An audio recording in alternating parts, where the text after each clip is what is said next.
All right, so let's go ahead and get started here. Tonight, we are going to go over the anatomy of noses. Most of the time, when you think of a nose, you think of a very basic,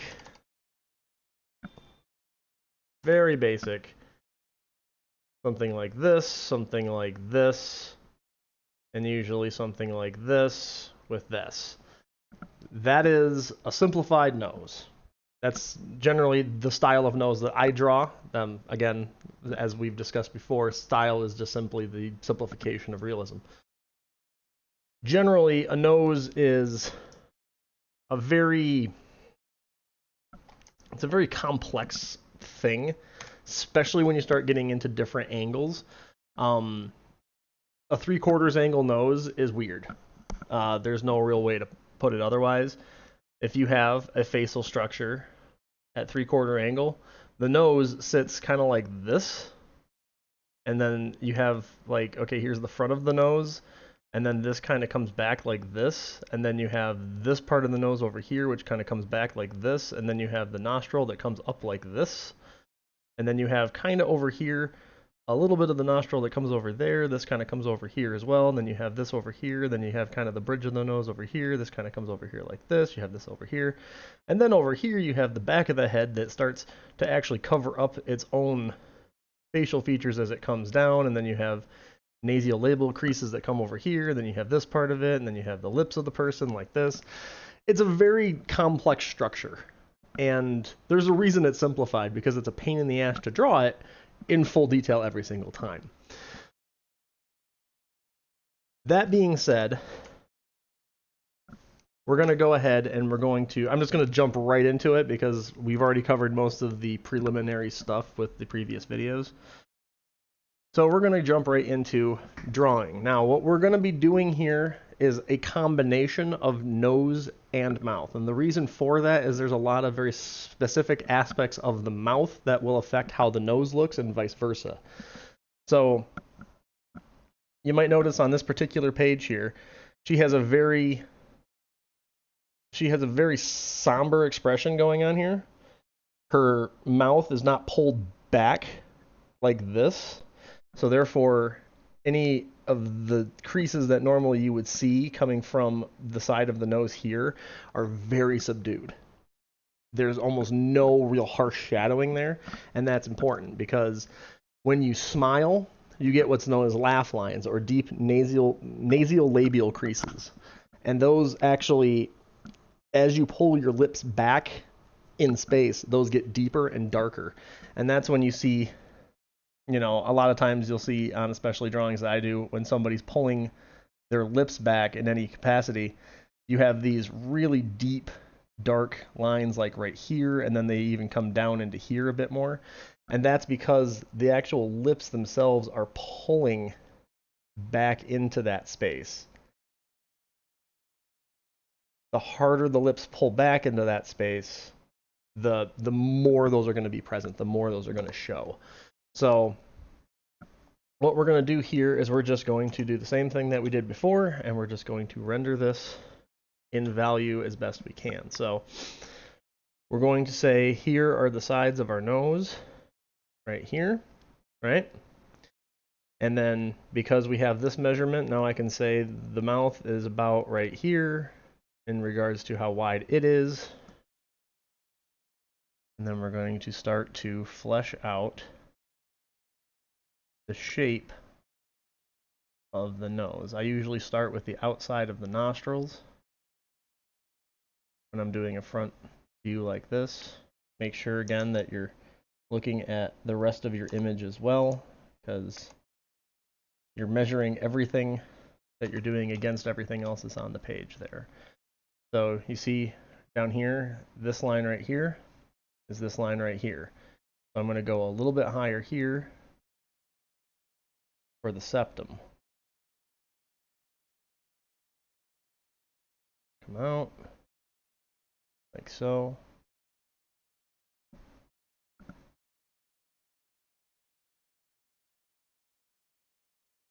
And you'll note the nostril is probably one of the few places that you're really never going to have a whole lot of gradation because the nostril is just literally a hole in your face. The same thing over here.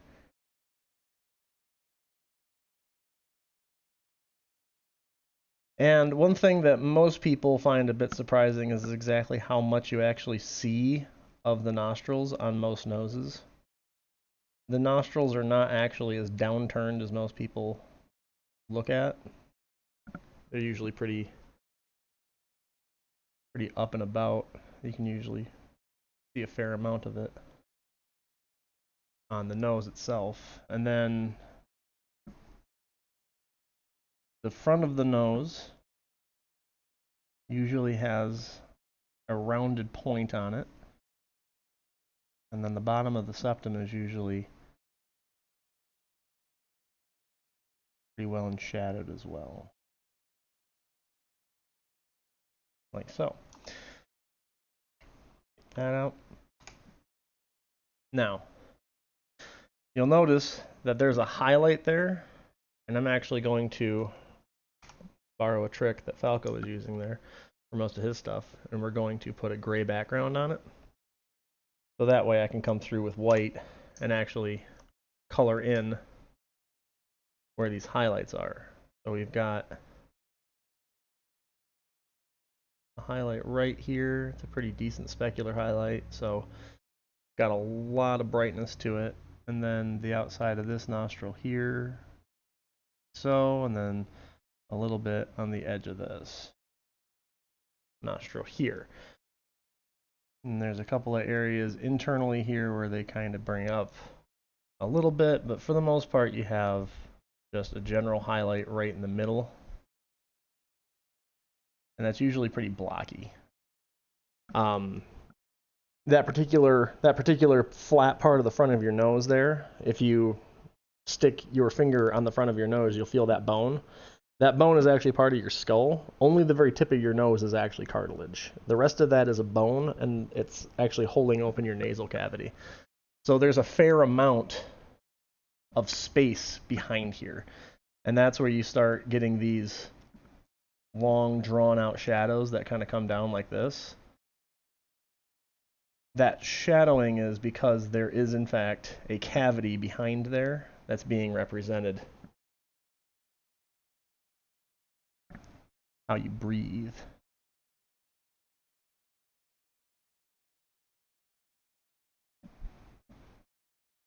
And right here.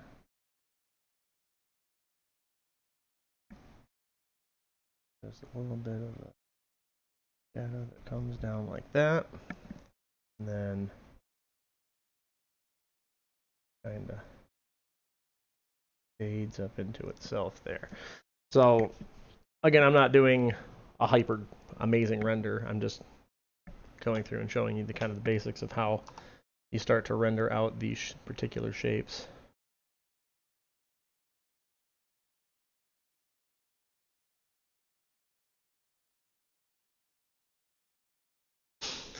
So now that we've got these guys, we're going to add the shadow right here because this is the direction the light is coming through. Now that we've got these guys, we're going to look at adding this part of it. I cannot remember what that part of the lip is called right now. It starts with a P. But it's this little part of the lip. It's literally present on any human that you see. This particular part of the lip will always exist, and it is defined essentially as just a small dip in the face. There's usually just a small shadow, and then it helps to form the lips themselves. In this case, she has, and actually I made these marks a little bit too low, but she has a very downward kind of motion to her. I'm just going to delete this. It was an errand mark.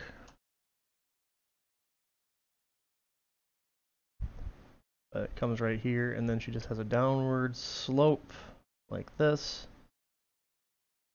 And then you'll note that there's a fair amount of shadow that goes in here. It comes up. There's a little bit of a downward. And then we have a very similar right over here.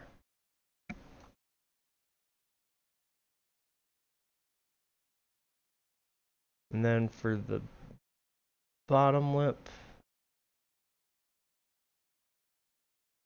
it actually has it somewhat pursed, so you note that the bottom lip is not, it's actually originating from in here, where the top of the lip is actually coming out to there. That's, she's holding her bottom lip in more when her front lip is being pushed out more. That's what you're seeing in that particular.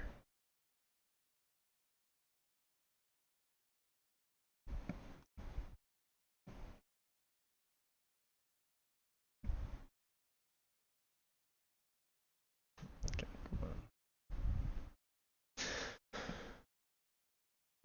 Yeah, so in here you have a pretty hefty shadow that comes in, and that's actually over most of this lower lip. And you'll notice I'm kind of going from a center point as I'm doing this particular shading. I'm kind of reaching in towards kind of the invisible center of this particular lip, because that adds not only texture but shadow. And texture is important too. It gives you the idea that it's a lip. And then down here, we actually have quite a few highlights that help to define this particular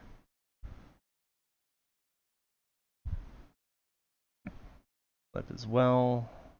And we have some these lowlights as well.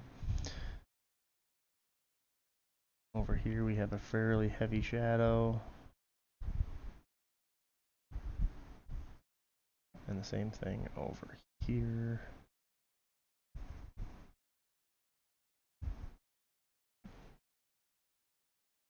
And then underneath it here,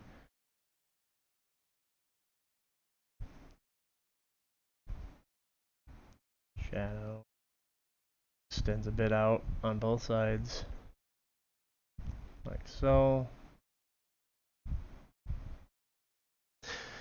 And I mean, if we wanted to, we could add in the actual jawline and stuff like that, but we're not really working on jawline stuff right now. We're literally just working on how the face works together.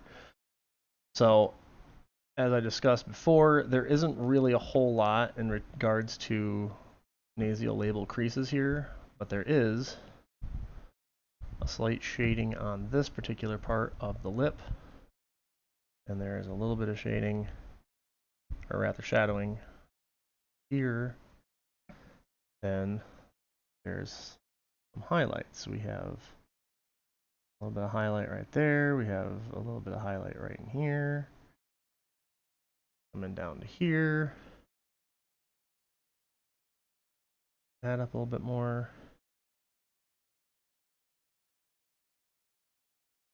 We're going to just, under the underside of the cheeks there, bring those up a little bit. So there we have a very quick, basic render of a nose and a mouth. Now, this is for a very calm look. There is no strong pulling on the face in any way. She's just very, that being said, that there are more extreme looks. Let me see if I can find a good one that I did here. Did I grab anything that had any good creases of any kind? Apparently not. I didn't grab anything that has... Hang on, I gotta go find one. Because that's gonna be fairly important. Yes.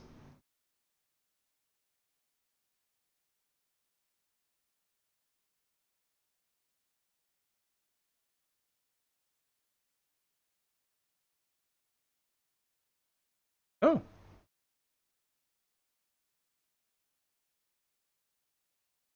Well, there you go. All right, so we're gonna use this image right here. There we go. Okay. Look at this guy. This guy is pissed. Now you can see a couple of different things that are happening here because this guy is so mad, and this is a terrible quality image, so just bear with me here.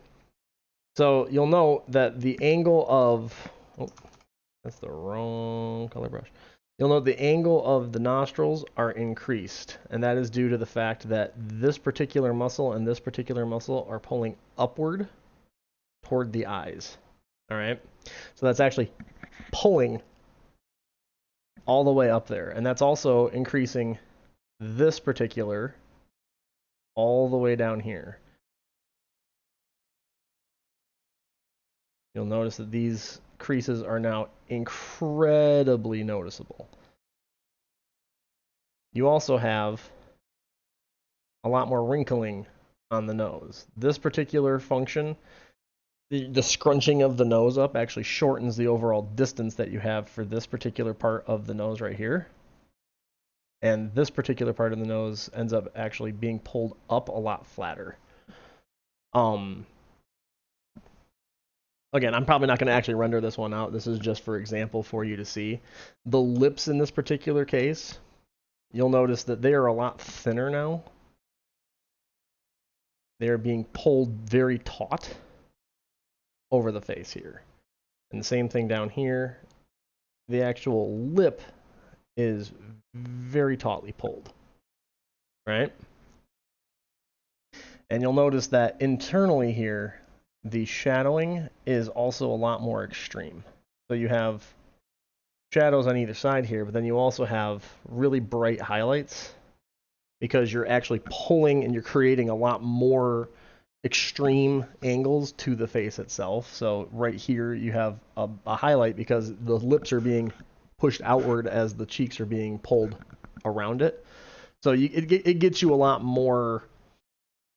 It gets you a lot more creases on the face, and those are things that you need to be aware of because if you draw a person yelling, we're just gonna, for example here, if you draw a person yelling like this, and you just have a nose like this has a lot less impact to your brain than this. Just adding that little bit of that line, and even just a little bit of this line right here to a yelling face makes a lot of difference in regards to how you read that face. Because it's giving your brain a lot more visual information of what is the face doing right now. And this particular heavy shadowing right here, which I represent with just a line here, but obviously that's not accurate for life. That's telling you that this person has their face pulled back and that these particular muscles right here are being pulled up. And that usually indicates to you that their mouth is very wide open. And we're going to get more into the actual mechanics of emotion and whatnot, because all I have to do is change that eyebrow, and now that's a totally different expression. But we're going to work on that more when we get into actually doing eyes. But there's a lot more visual information that you can portray in there, and it actually gives your ability to use these shortcuts more effectively a lot more gravitas when you're using them. So we're going to move on to here. So I would like everybody to try, if you can, find multiple images that have different profiles. I tried to find a couple of different angles and whatnot. The easiest one, obviously, is going to be the profile. For the most part, you are literally just taking this, bringing it down like this, and then filling in the details for the actual nose. Go for her. It goes like this. Comes back like this. Then there's a fair amount of shadowing in here. And then it comes in like this, but then it comes down, whoop, into a lip.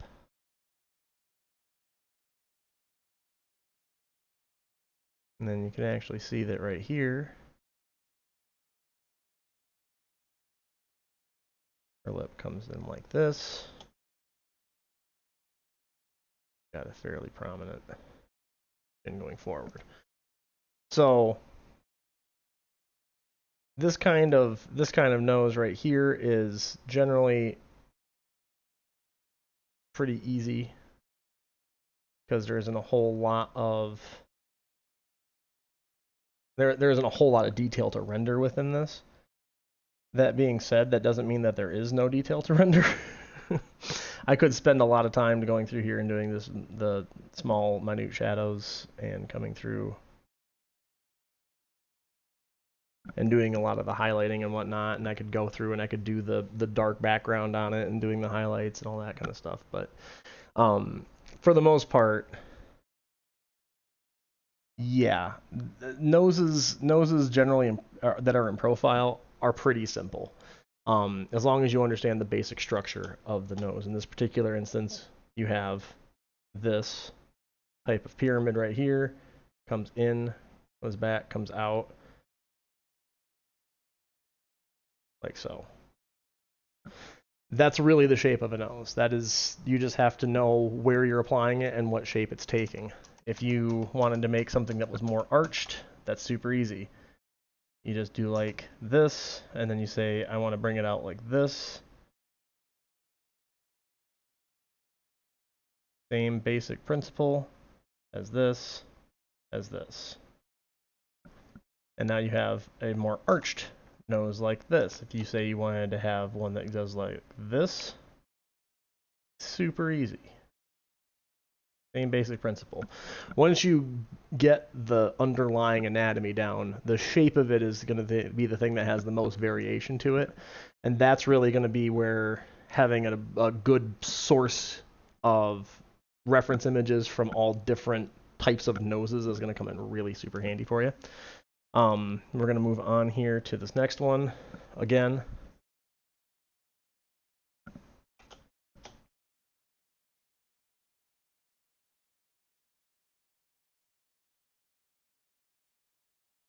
he has much larger nasal cavities, but his nostrils are not as long as they are wide. So from a side view here, you'll note the only part of the nostril that you really see is right here.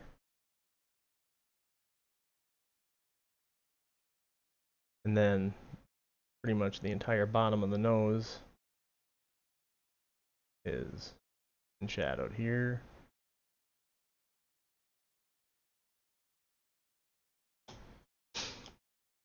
And then back here, there's very, very deep shadowing all the way down this.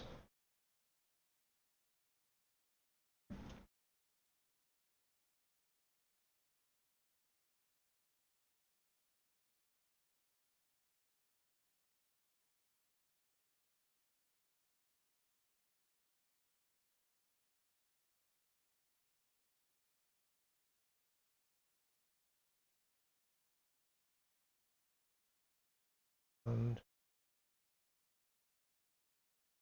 this, and got facial hair. That's not important because we're not really working on facial hair right now, but top lip has a fair amount of shadow under it. Because the lips are touching here, there's always going to be a little bit harsher shadow right where they're actually touching.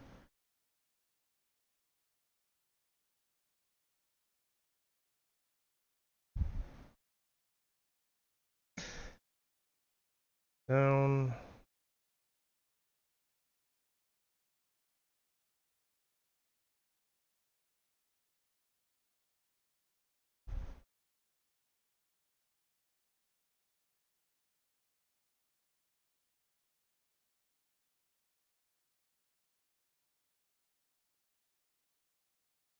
And again, I'm just doing this very quickly. I could go through and actually use a blending stump and go through and really get these things as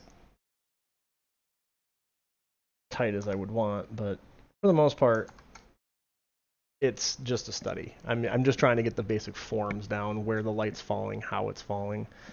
Obviously, right here, this particular shadow is much harsher than I've made it here. The height of the nose is much more in shadow than I made it here.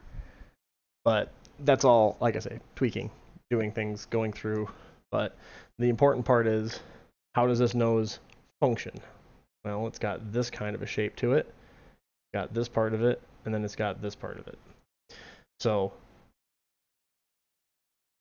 rendering this out, you have a nose still. Again, from a side perspective, from a profile, that's what it looks like. Moving on, 3/4 noses. Again, we covered this a little bit, but in regards to drawing them out, we have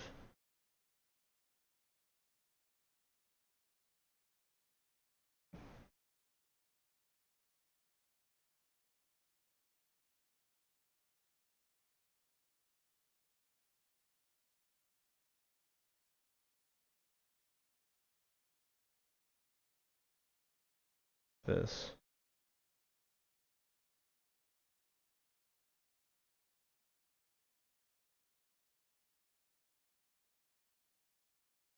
Shadowing that really is what defines this particular nose. Because again, there are no lines here. That shadowing is what's defining it. Coming up here, coming down here. A little bit of shadow on the edges here. Obviously, it's a little bit darker towards the edge, and it just feathers in. The whole bottom part of the nose has a little bit of shadow on it. This comes down into a shadow here for the whatever the hell this thing is called. I looked it up even beforehand because I was like, I should probably know what that thing's called. And you know what? Don't remember.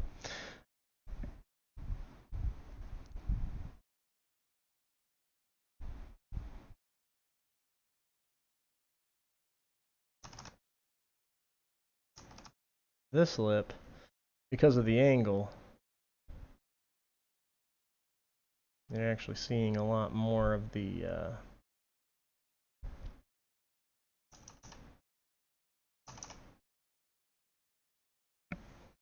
you're seeing a lot more of that side of it than you are the other one.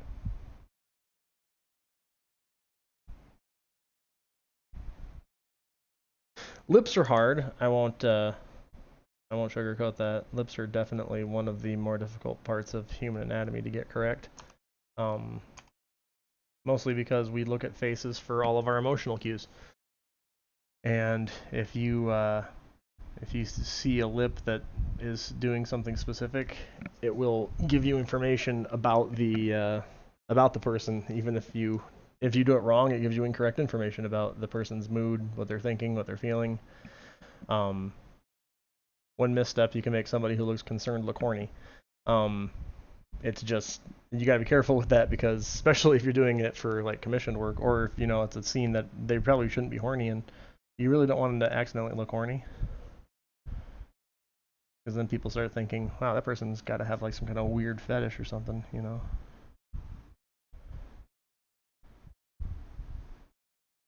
That was a joke. You can all laugh.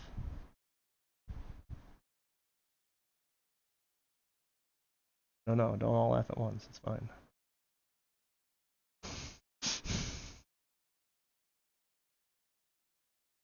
Thank you, Shady. You get extra credit.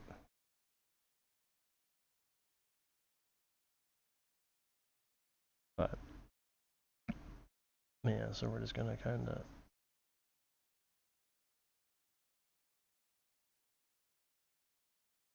Yes.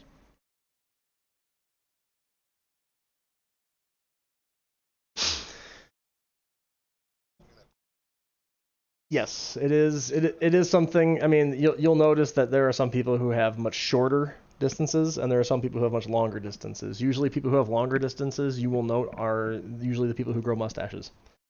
But yeah, the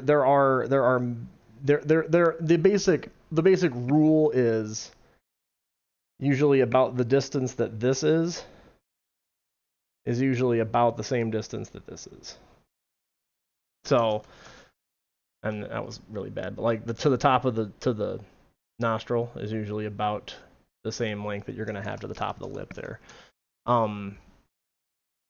That's a good rule of thumb. I would not say that everybody will fall into that. Yeah. You can have people who have really short. You can have people who have really long. It just depends on what the character is, who the person is, what they're supposed to look like. There's no wrong way to have that. When you start doing, like I say, when you start doing styling, if you're going into more of a cartooning style, you are going to be able to render that however you feel like. And that's just a personal preference choice at that point. But yeah, in order to be, I mean, like when you're talking about looking at a reference image, obviously you measure off of what's in the image. But when you're just creating a character, usually you go with just what looks best to you. Like that's all personal preference and all style. So, and again, different shapes of noses require different understanding of the structure. So, this guy has a very flat bridge up here. And the actual structure of his nose is much wider. So when you go in here,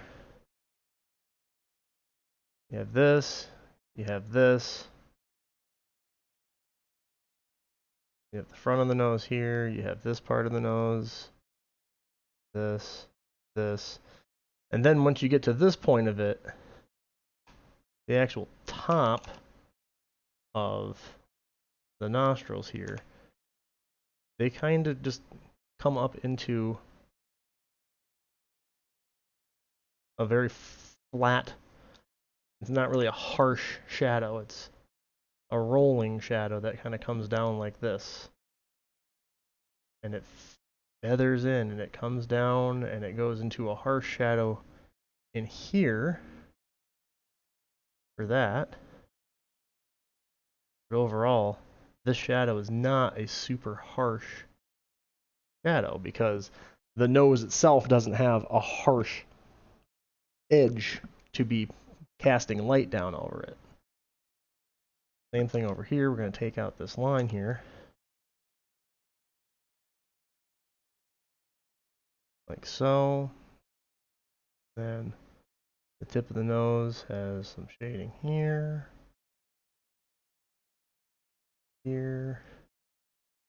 And the direction of the light would be that direction.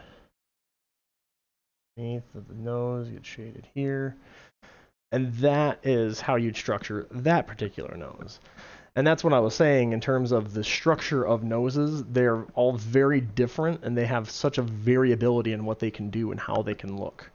So really you want to find as many images as you possibly can because it's going to benefit you the most to be able to draw so many different points of view. They all have a similar anatomy structure. They all are the same in regards to how they're built on the face, but the actual aesthetics of the nose drastically differs between peoples across the world. So if you get reference images, make sure that you find across the board different types of noses, different shapes of noses, different angles of noses. For this particular homework, I would request that you draw at least 10 noses, and at least 5 of them I would like to be paired with a mouth. That's it. That's the class for today.